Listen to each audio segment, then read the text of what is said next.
अस्सलाम वालेकुम बच्चों। चौथी क्लास के बच्चों, उर्दू के अंदर जो हमारा सबक है वो उसका नाम है पानी। उसको हमने पढ़ा कल की क्लास में और उसके पीछे वाले दिन की जो दिन था उसमें हमने पढ़ा इसको। तो उस पानी के बारे में ये हमें जानकारी मिली कि पानी कहाँ कहाँ हमें इस्तेमाल होता है, पानी से क्या क्या हम काम कर सकते हैं। पीने के लिए पानी की ज़रूरत है, जिंदा रहने के लिए पानी की ज़रूरत है, हम नहाते हैं तो हमें पानी की ज़रूरत पड़ती है, कपड़े धोते हैं तो पानी की ज़रूरत पड़ती है, और बागों की खेतों की सिंचाई के लिए हमें पानी की ज़रूरत पड़ती है। गरज हमारी ज़िंदगी में पानी जो है वो बहुत ज़रूरी है। पानी नहीं तो ज़िंदगी नहीं, ये हमने पढ़ा। फिर हमारे पास दो बच्चे थे, ये जो जिन की वजह से हमें ये पानी के बारे में मालूम हुआ इस कहानी में।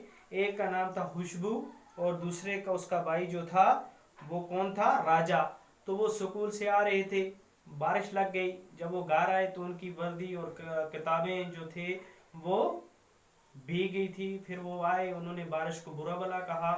फिर उनके जो माँ थी, माँ ने उनको समझाया कि बेटा बारिश को बुरा भला नहीं कहते। तो वो कहते हैं क्यों नहीं कहते, क्योंकि उन्होंने तो इस बारिश की वजह से हमारी जो किताबें थी, जो हमारी वर्दी थी, ये जो कपड़े हमने लगाए थे ये सब भीग गए, हम क्यों बुरा भला न कहें। तो माँ उन्हें समझाती है कि बारिश जो होती है वो अल्लाह की रहमत होती है। फिर वो पूछते हैं रहमत कैसे होती है, तो वो बोलती हैं, मम्मी उनको बोलती हैं कि जब हमें पानी नहीं होगा तो हमें, जब हम प्यास लगेगी तो हम क्या पिएंगे, किस तरह जिंदा रहेंगे। हमें कपड़े धोने हैं तो हमें पानी की ज़रूरत है, हमें घर धोना है तो हमें बर्तन धोने हैं, हमें नहाना है, गरज हमें बहुत सारे काम करने हैं। तो पानी नहीं होगा तो ज़िंदगी नहीं होगी। तो इसी तरह हम चलते चलते आगे हमने देखा बारिश कैसे बनती है, बर्फ़ कैसे बनती है, ग्लेशियर किसे कहते हैं, तो ये हमने सब पढ़ा। तो आज हम इसी के जो हमने जो पढ़ा है इसी के कुछ सवाल हैं वो हम करेंगे। तो पहला क्वेश्चन जो है आपकी बुक पे पेज नंबर 78 यानी 78 सफ़ा पे, राजा और खुशबू ने बारिश को बुरा भला क्यों कहा। क्वेश्चन नंबर 1 आपका सवाल नंबर 1 है। सवाल नंबर 1, ये आप बुक से सवाल लिखेंगे, मैं हाली इधर जवाब लिखूंगा, ठीक है। राजा और खुशबू ने बारिश को बुरा भला क्यों कहा। शाबाश, जवाब दीजिए। Very good. के बारिश ने उनके कपड़े और जो वर्दी थी और किताबें थी बारिश की वजह से वो भीग गई, इसलिए उन्होंने बारिश को बुरा भला कहा। हम लिखेंगे क्योंकि, साफ साफ लिखना है, ठीक है। क्योंकि बारिश की वजह से राजा और खुशबू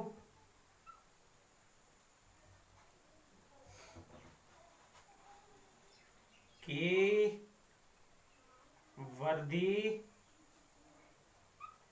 और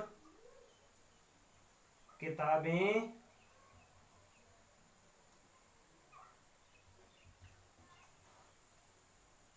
भीग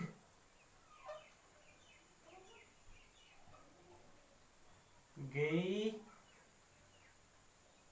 थी। ठीक, ये हो गया हमारे पहले सवाल का जवाब। तो ये आप इसी तरह सवाल लिखेंगे घर में, राजा और खुशबू ने बारिश को बुरा भला क्यों कहा, ये आप लाल कलम से लिखेंगे, और ये जो जवाब मैंने लिखा है ये आप पेन से या ब्लू पेन से लिखेंगे। क्वेश्चन नंबर 2 पे आ जाते हैं। बारिश के क्या क्या फायदे हैं। सवाल नंबर 2, शाबाश। ये भी आप कॉपी पे क्वेश्चन जो है आपने घर में लिखेंगे, और हम लिखेंगे पानी के क्या क्या फायदे हैं। शाबाश, पानी के फायदे हमने कल भी गिने थे, तो आज हम देखेंगे पानी के हमारे पास हमें क्या कि कहाँ कहाँ पानी की जरूरत होती है। तो हम क्या लिखेंगे, पानी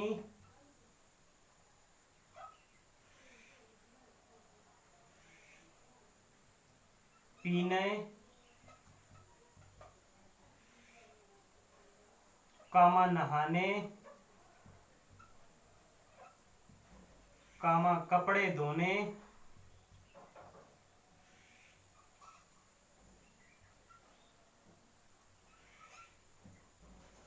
और क्या लिखना है, खाना पकाने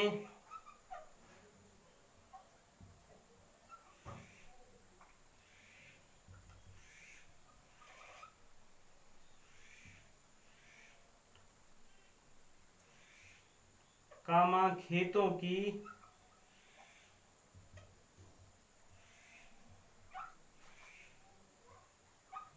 सिंचाई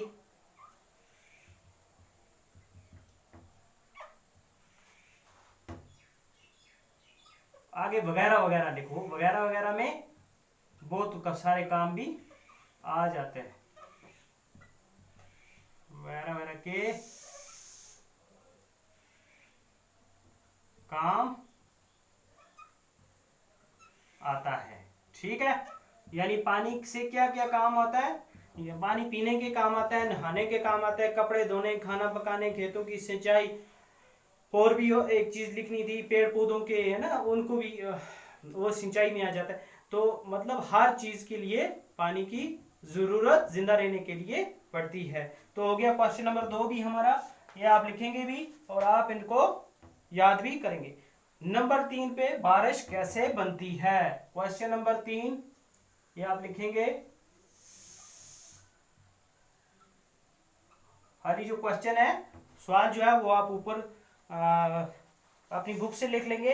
हम लिखेंगे बारिश कैसे बनती है। तो बारिश का बनने का तरीका मैंने आपको कल की क्लास में दिखाया था कि ये जो हमारे पास समुंदर हैं, नदी नाले हैं, जब धूप लगती है या हम कपड़ा, एक और मिसाल मैं आपको दे दूं, यहाँ पे आप कपड़ा धोते हो, उसके बाद आप उसको जब आप बाहर धूप में सूखने के लिए छोड़ते हो, तो आप कुछ वक्त के बाद देखते हो कपड़ा जो है वो सूख जाता है। तो मुझे बताओ वो पानी कहाँ जाता है, सूख के वो पानी कहाँ जाता है।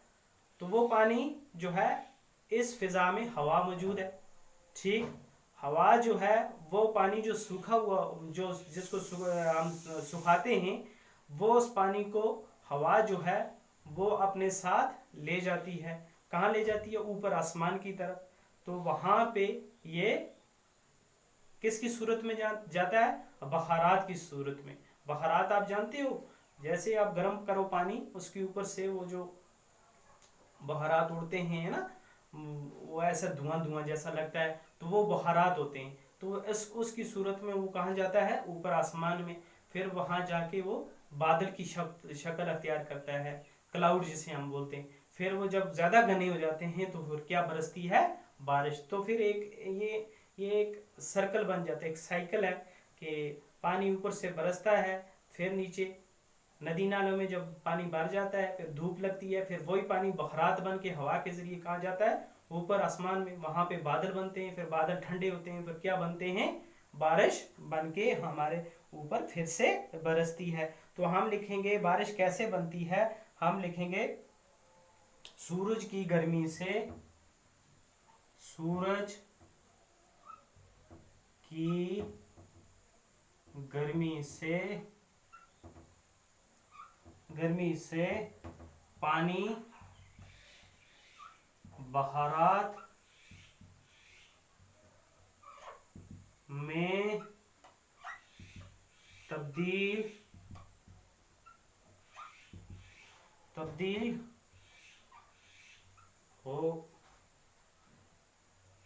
होकर हवा का हिस्सा बनकर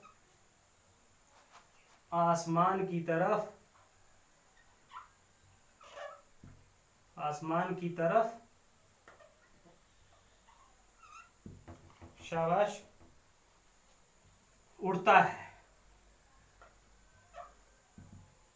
पानी जो है सूरज की गर्मी से बहारात की शक्ल बनकर ऊपर उड़ता है और फिर ऊपर जो फिजा है, फिजा में पहुंचकर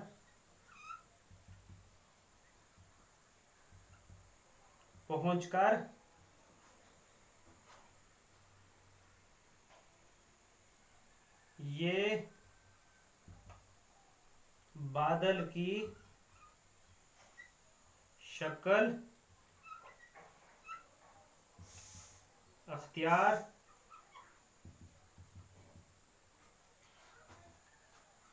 कर लेता है। ठीक, ये हम पढ़ रहे हैं किसके बारे में? बारिश कैसे बनती है। तो जब दर्जा हरारत यानी उसका टेम्परेचर यानी ठंडा हो जाता है, कम हो जाता है, जब दर्जा हरारत कम हो जाता है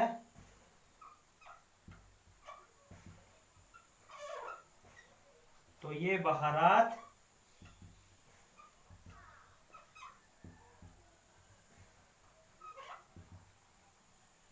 फिर से पानी के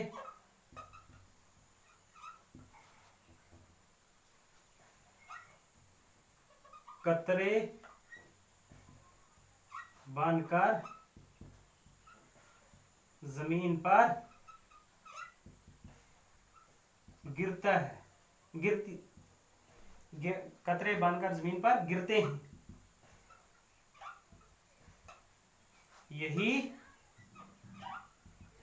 कतरे बारिश कहलाती है। आगे समझ? बड़ा आसान है कि जब पानी सूरज की गर्मी से पानी जो है वो बहारात की शक्ल अख्तियार कर लेता है, फिर हवा उसे उठा के ऊपर ले जाती है आसमानों की तरफ, तो वहां पे जब दर्जा हरारत, वहां पे बादल जो बादलों की शक्ल अख्तियार कर लेता है, वहां पे जब दर्जा हरारत गिरता है यानी ठंड हो जाती है, ठंडे हो जाते हैं, तो फिर वो कतरे नीचे गिरते हैं जमीन की तरफ, तो उन्हीं कतरों को हम क्या कहेंगे? बारिश कहेंगे। तो आज के लिए 3 क्वेश्चन बहुत हैं, आप इनको अच्छे से याद करेंगे और अपनी कॉपी पे फिर कॉपी पे चढ़ाएंगे और इनको और बहुत साफ लिखना है, बहुत साफ साफ लिखेंगे। ठीक है, ओके, अस्सलाम वालेकुम।